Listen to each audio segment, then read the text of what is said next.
अस्सलाम वालेकुम, डॉक्टर अरशद महमूद यार। सो आज की इस वीडियो के अंदर हम देखेंगे कि हमने कार्डियोलॉजी के शॉर्ट और लॉन्ग केस के अंदर कैसे अपने डायग्नोसिस की तरफ जाना है। कौन से इंपॉर्टेंट पॉइंट है जिसके ऊपर एग्जामिनर आपका डायग्नोसिस को मानता है या आपके डायग्नोसिस को रिजेक्ट करता है, और फिर हमने उस केस को डिस्क्राइब कैसे करना है, एग्जामिनर को प्रेजेंट कैसे करना है। कार्डियोलॉजी के मेथड्स के ऊपर एक डिटेल वीडियो मौजूद है मेरी, जो कि एग्जामिनेशन और क्लिनिकल मेथड की प्लेलिस्ट जो यूट्यूब के ऊपर हमारी है उसके अंदर मौजूद है, वो आप देख सकते हैं। इस वीडियो के अंदर हम डिस्कस करेंगे कि हमने अपने डायग्नोसिस की तरफ कैसे जाना है, डायग्नोज कैसे बनाना है और एग्जामिनर को केस डिस्क्राइब कैसे करना है, ताकि वो हमारी फाइंडिंग्स को मान ले और हमारे केसेस को जो है वो आगे डिस्कशन की तरफ जाए, एग्जामिनेशन में फंसा ना रहे। कार्डियोलॉजी एग्जामिनेशन के कोई भी शॉर्ट केस हो या लॉन्ग केस हो, डेफिनेटली सबसे पहले तो आपने उसकी जो है प्री कॉर्डियल एग्जामिनेशन करना है। उसके अंदर इंस्पेक्शन, पल्पेशन है, अस्कल्टेशन है उसकी, ठीक है। और उसके बाद फिर आपने कुछ इंपॉर्टेंट रेलेवेंट चीज़ें देखनी है, जिसके अंदर क्या इंपॉर्टेंट है, जिसके अंदर इंपॉर्टेंट है पेशेंट की जेवीपी। आपने 45 डिग्री एंगल पर उसकी जेवीपी देखनी है, क्या वो जेवीपी रेज्ड है या नहीं है। आपने देखना है उस पेशेंट के अंदर उसकी पल्स, क्या उसका पल्स का रेट क्या है। टेकार्डिया में होगा पेशेंट तो पेशेंट डेफिनेटली हार्ट फेलियर में हो सकता है। क्या पेशेंट के पल्स का वॉल्यूम बहुत ज़्यादा नहीं है, अगर पल्स का वॉल्यूम ज़्यादा है तो फेवर करता है कि पेशेंट को जो है वो पीडीए, या फिर पेशेंट को है जो वो जो है एआर यानी एओर्टिक रिगर्जिटेशन हो सकती है। आपने देखना है पेशेंट की जो है वो जो है पल्स का क्या जो करेक्टर है वो कैसा है। क्या पेशेंट की पल्स जो है वाटर हैमर पल्स तो नहीं, जो कि अगेन फीचर है एआर का। आपने देखना है कि पेशेंट की पल्स में कोई डिले तो नहीं है, क्या रेडियो रेडियल और रेडियो फेमरल डिले तो नहीं है। तो अगेन वो फीचर है ऑक्टेशन ऑफ एओर्टा का। सो अपनी पल्स का एग्जामिनेशन कर लेना है यहीं पे जल्दी जल्दी।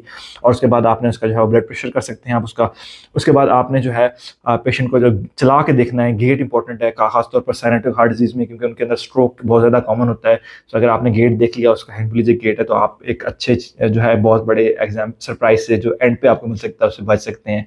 सो गेट देख लिया आपने, पल्स देख लिया आपने, ब्लड प्रेशर चेक लिया आपने, उसकी जेवीपी कर ली। फिर आपने 3 चीज़ों के इंपॉर्टेंट साइन देखने हैं। उसमें 3 चीज़ें कौन सी हैं आपने उसमें देखना है कि उसके अंदर साइंस ऑफ हार्ट फेलियर तो नहीं आ रहे। हार्ट फेलियर के साइन क्या होते हैं?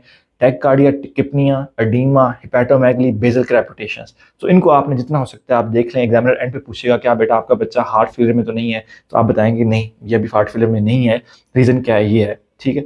आपका एग्जामिनर आपसे पूछ सकता है क्या आपके बच्चे में इन्फेक्टिव एंडोकार्डाइटिस तो नहीं है, तो आपने डेफिनेटली अपने हर केस के अंदर इन्फेक्टिव एंडोकार्डाइटिस के स्टिग्मेटा जरूर देखनी है। उसके अंदर क्या हो सकते हैं, उसके अंदर अगर हैंड्स में देखें तो क्लबिंग हो सकती है, जानवर लीजन हो सकते हैं, ऑस्लर नोड हो सकते हैं, इस तरह स्पिनोमेगली हो सकती है।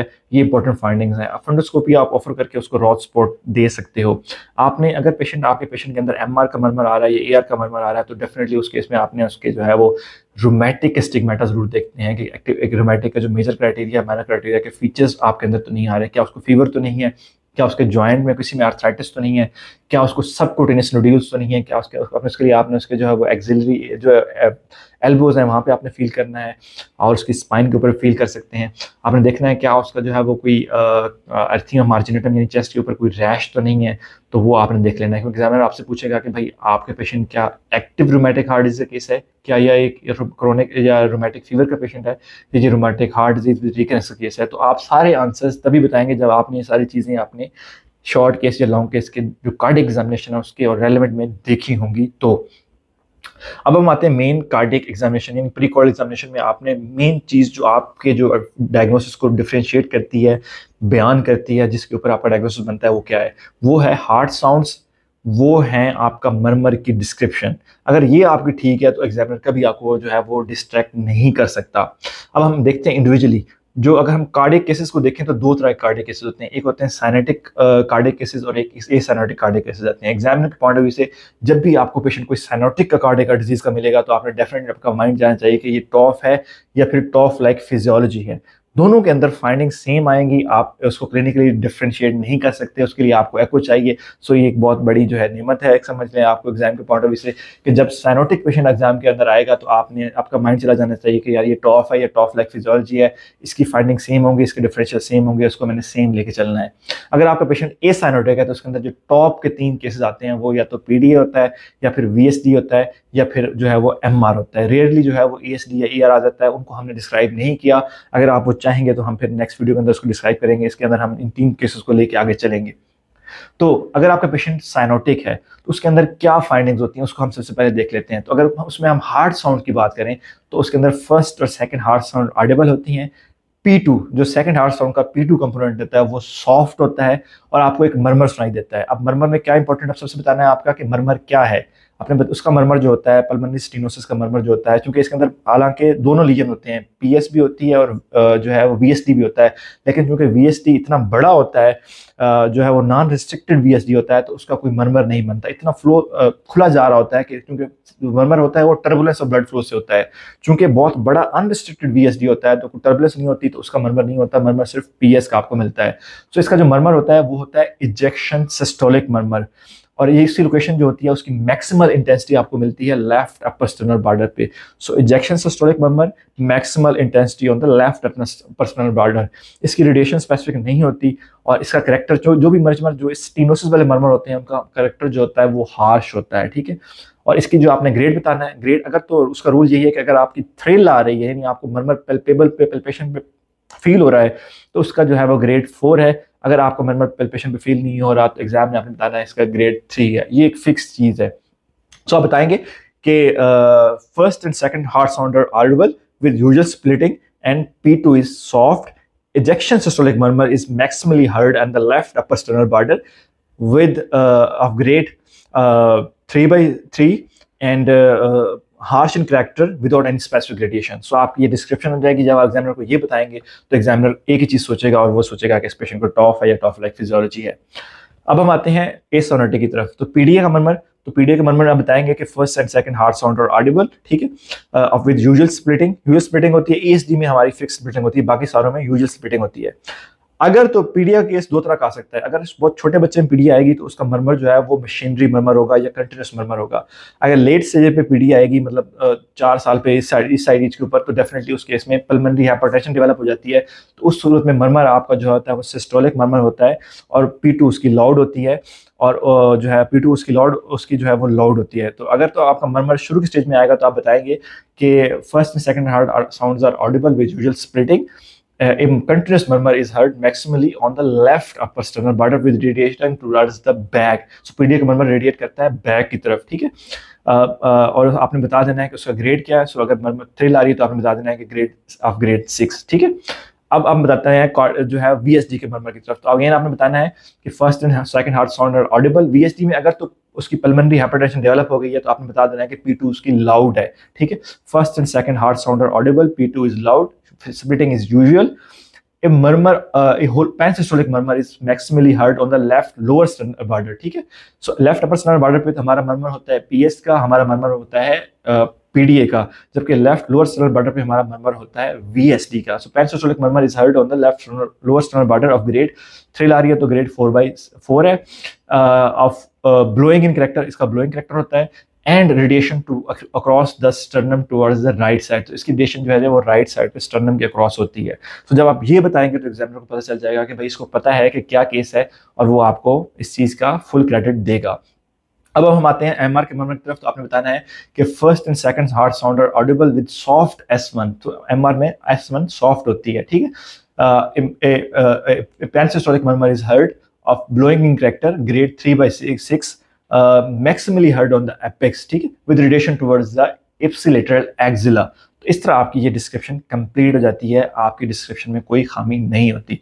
सपोज मेरे पास एक पेशेंट है जिसकी एज 5 इयर्स है और मैं उसको डिस्क्राइब करता हूँ, ठीक है। उसका है टॉफ फिजियोलॉजी, टॉफ का बच्चा है वो, तो मैं कैसे डिस्क्राइब करूँगा, मैं बताऊँगा। I have examined a 5 years old child who is conscious and cooperative during examination with obvious cyanosis and clubbing and without an obvious dysmorphism। डिस्मॉर्फिज्म क्यों इंपॉर्टेंट है कार्डियोलॉजी केसेस में, कि डिस्मॉर्फिज्म डायजॉर्ज में आ सकता है, जो टॉफ के एसोसिएशन है। डिस्मॉर्फिज्म आ सकता है हमारा जो मॉर्फन सिंड्रोम है, तो वो भी डिस्मॉर्फिक होते हैं। तो आपको बताना है कि विदाउट एनी ओबी डिस्मॉर्फिज्म। अगर तो आपका साइनोटिक केस है तो आपने शुरू में बता देना है कि इस पेशेंट की क्लबिंग है और इस पेशेंट को सेंट्रल साइनोसिस है, ठीक है। उसके बाद आप आ जाएंगे चेस्ट की शेप के ऊपर। तो आपने बता देना है कि there is no obvious precordial और chest deformity, there are no scar marks और एनी विजिबल पल्सेशन, ठीक है। सो अगर तो आपका कोई पुराना केस है, रूमेटिक हार्ट डिजीज का केस है, तो आप बता सकते हैं कि there is obvious precordial bulge, ठीक है।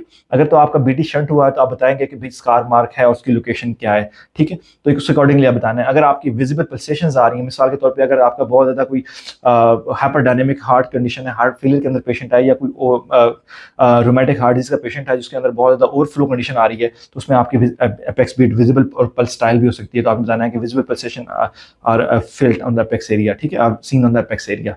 उसके बाद आप नेक्स्ट सामने आएंगे उसके जो है वो पल्पेशन की तरफ। पल्पेशन आपको बताना है इस मेरे केस के अंदर के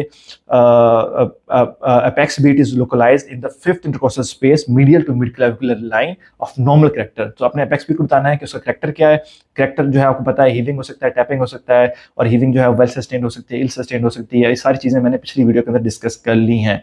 उसके बाद आपने बता देना है कि first second heart sound palpable है या नहीं। So first and second heart sound are not palpable. फिर आपने थ्रिल पे बताना है कि there is no palpable thrill and there is left side there is parasternal heave। ठीक है, so left side parasternal heave present है जो शो करती है कि पेशेंट को राइट वेंट्रिकुलर हाइपरट्रॉफी है। ठीक है, फिर उसके बाद आपने हार्ट साउंड की तरफ आना है कि first and heart second heart sound are audible with usual splitting with soft P2 and an ejection stomach murmur best heard on the left upper sternal border of grade 3 without any radiation of harsh in character। ठीक है, तो ये आपने बता देना है। इसके बाद there is no effect of respiration, तो ये चीज़ बताएंगे। उसके बाद आप बता देंगे कि gait of examination patient is normal, pulse rate is 86 per minute, regular of normal volume and normal character without any radial or radiofemoral delay. Blood pressure is 110 or 70 and patient is not currently having any stigmata of infective endocarditis। तो इसके बाद और JVP is not raised। तो इस तरह आपका case complete हो जाता है। मैं दोबारा रिवाइज करता हूँ। I have examined 5 years old child who is conscious and cooperated during examination without any obvious dysmorphism or respiratory distress with obvious central cyanosis and clubbing. Chest shape is normal without any precordial or chest bulge or scar mark or visible pulsation. Apex beat is localized in fifth intercostal space medial to mid clavicular line without any palpable heart sound or palpable thrill with present left parasternal heave. First second heart sound are audible with usual spreading. P2 is soft with ejection stomach murmur of grade 3/6 without any radiation of harsh in character and maximally heard on left upper sternal border. The patient is having obviously clubbing with clubbing. There is no signs of pulse rate is 86 per minute with of normal volume, regular rhythm and no radiofemoral delay. Blood pressure is 110 or 70 and patient is not having any signs of infective endocarditis। तो इस तरह आपका ये case complete हो जाता है और बाकी सारे केसेस को आपने इसी तरह इसके अंदर फिट करना है। जो इंपॉर्टेंट चीज़ है कि आपने याद करना है, जो चीज़ इंपॉर्टेंट है वही है कि उसकी हार्ट साउंड्स क्या होती हैं, कि हार्ट साउंड पे क्या इफेक्ट आता है। डेफिनेटली जो है VST केस के अंदर P2 लोड हो सकती है जब पल्मोनरी हाइपरटेंशन होगी। PD केस के अंदर सिर्फ सिस्टोलिक मर्मर हो सकता है और PD लोड हो सकती है जब उसका पल्मोनरी हाइपरटेंशन होगी, तो उसका कंटिन्यूअस मर्मर जो है वो खत्म हो जाता है। PS यानी जब पेशेंट को टॉफ लाइक फिजियोलॉजी होगी तो PS होगी, तो उसकी जो है वो P2 सॉफ्ट होगी और उसका मर्मर आपको पता है। इस तरह MR के अंदर जो है वो आपकी S1 जो है वो सॉफ्ट होगी। फिर आपको बताना चाहिए कि मर्मर आपका किस जगह पे मैक्सिमम होता है, उसकी क्या है, क्या वो पैनसिस्टोलिक है, इजेक्शन स्टोलिक है या डायस्टोलिक है। आपको बताना चाहिए उसकी रेडिएशन कहाँ पे होती है, उसका जो है कैरेक्टर क्या होता है, उसका ग्रेड क्या है। सो ये सारी चीज़ें जब बताएंगे आप, उसके बाद आप बताएंगे कि पेशेंट के अंदर उसकी क्लबिंग है कि नहीं, उसको साइनोसिस है कि नहीं, उसका हार्ट रेट क्या है, ब्लड प्रेशर क्या है, और उसकी जो है पल्स का एग्जामिनेशन कैसा है, उसका गेट कैसा है, क्या उसको स्ट्रोक तो नहीं हुआ, क्या उसके अंदर हार्ट फेलियर, इन्फेक्टिव एंडोकार्डिटिस या रोमैटिक हार्ट डिजीज के स्टिग्मेटा तो नहीं आ रहे। तो आपका एग्जामिनर कभी भी आपको फेल नहीं कर सकता, उसको डेफिनेटली आपको पास ही करना होगा। सो ये शॉर्ट सी चीज़ है जिसको अगर आप करेंगे तो आपके लिए बहुत ईजी होगा एग्जाम को पास करना। तो इस तरह आपने एग्जामिन करना है पेशेंट को, इस तरह आपने फाइनल डायग्नोसिस की तरफ जाना है और इस तरह आपने जो है वो केस को डिस्क्राइब करना है ताकि इंशाल्लाह आप पास हो जाएं। Thank you.